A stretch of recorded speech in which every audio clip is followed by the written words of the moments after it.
Is there any part of you that when you see something like the Daniel Negreanu, Doug Polk heads-up challenge, like I was kind of paying attention and listening to Daniel do podcast talking about his learning and the lead up to that, and I thought it was pretty incredible to see somebody like him who's like one of the best poker players of all time who just all of a sudden puts an enormous amount of time into this one format that he had probably never studied that in depth and became like a dramatically better player as a result. But I mean, it's the really like deep technical in the weeds kind of poker playing that is like the total opposite of what I think probably attracted you to it. Is there any part of you that's like, maybe I could get a lot better and compete on that kind of stage? No, absolutely. I found that fascinating. I actually followed the match as well.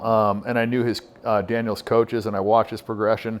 The thing I thought Daniel lacked in that match was that Doug Polk had Daniel guessing more. You know what I mean? Like, and when you're playing heads up and the other person is in a position where like they are feeling the constant aggression and you're in the driver's seat, you've got a big advantage. Because, you know, in poker, you're only going to hit the flop, what is it, like 33% of the time. So if the other guy's picking it up 66, I mean, just numbers wise, if the other guy's picking it up 66% of the time, and then, you know, that 33% of the time that you hit the flop, it doesn't mean the other guy's not going to flop better.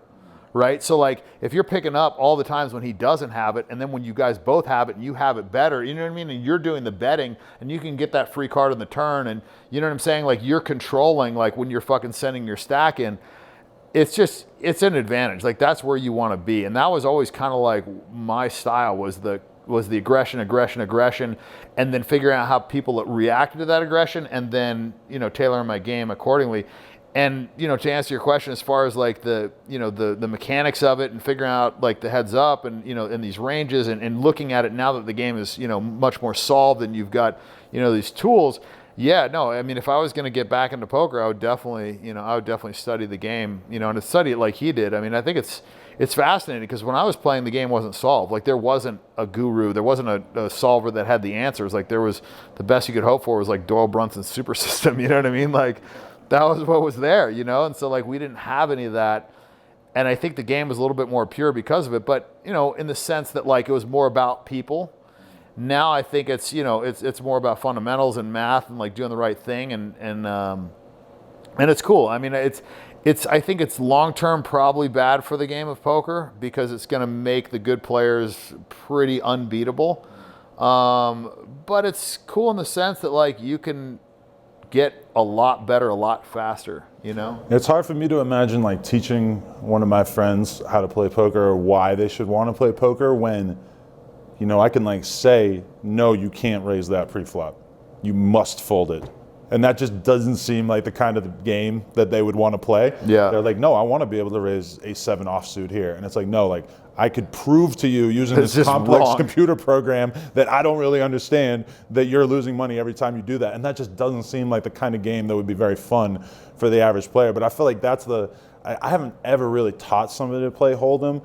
And I think you have to like really scale it back because you kind of have to teach them like really basic shit and completely avoid everything else for a long time and slowly give them more and more shit. Yeah, I mean, my goal with poker was always to play against people that were playing for fun. You know what I mean? Like, I always wanted to play against the rich guy that was playing for fun, not the guy that was like trying to be a fucking killer.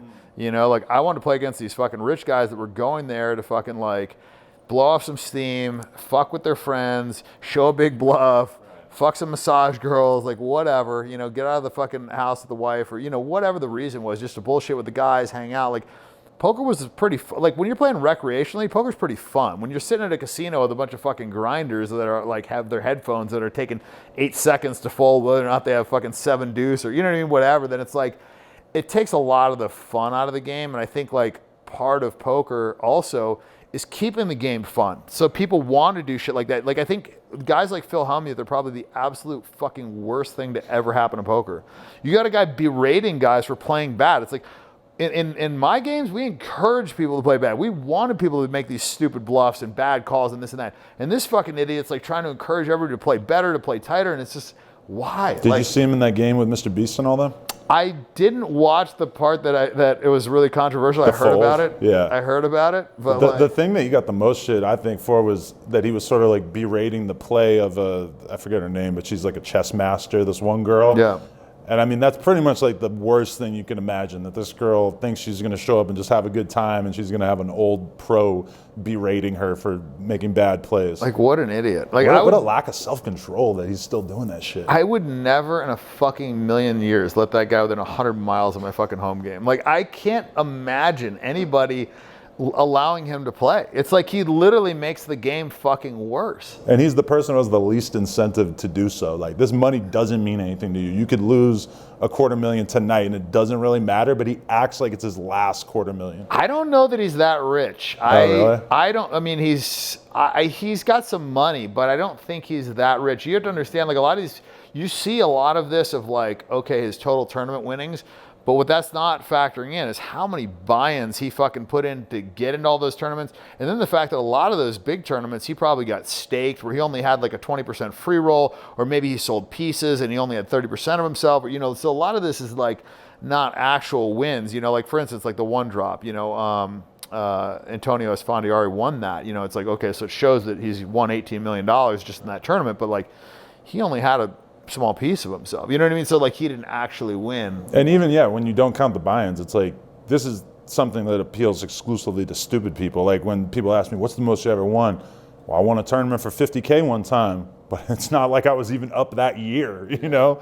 Like that $50K did nothing when I donked off 10, $20K the next couple weekends, you know? Yeah, no, everybody wants to talk about the wins. They don't want to talk about the losses for sure. So yeah, I mean, I don't think he's hurting, but I don't think he's probably got as much money as people think.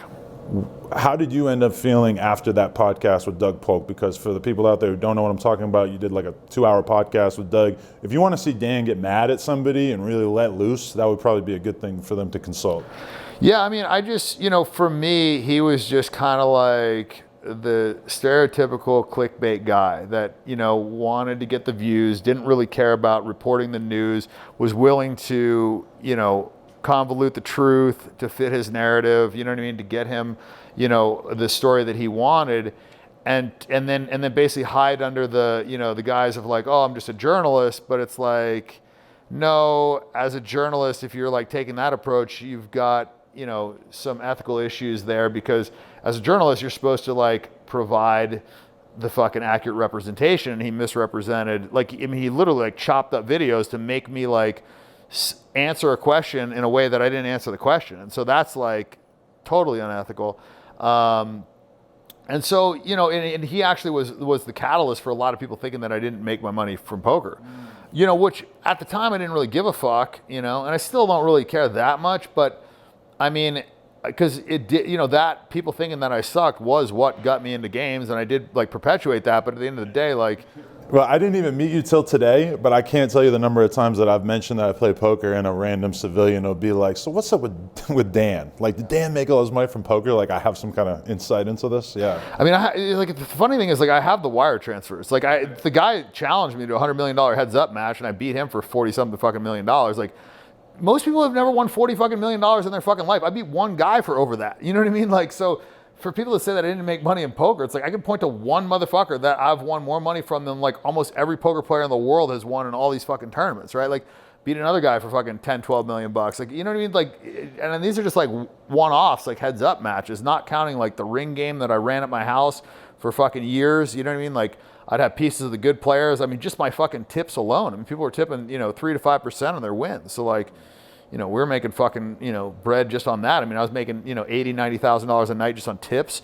I mean, then you got, you know, then you got pieces of like good players and like dream fucking lineups where guys are like playing without looking at their cards and shit. You know what I mean? So like, I had a fucking crazy earn. And then, you know, and I had free rolls on sports betting. I mean, I had stake horses in fucking Macau. Like, they made a lot of fucking money gambling. Like, right. Fucking bought a jet like almost 10 years ago. You know what I'm saying? Like, and this was like, you know, 3 years or 4 years before I even before I even had access to trust fund. And I didn't sell any of my fucking trust fund. I didn't cash it out until fucking 2019, 2020, like the end of 19, early 20, just because, like, you know, whatever. It was a fucking insignificant amount of money. It was like, you know, a couple $1 million. Hey, hope you enjoyed this video. If you did, subscribe. We just hit 200K. We're trying to get to 300K. Turn this up. Appreciate y'all. Let's go.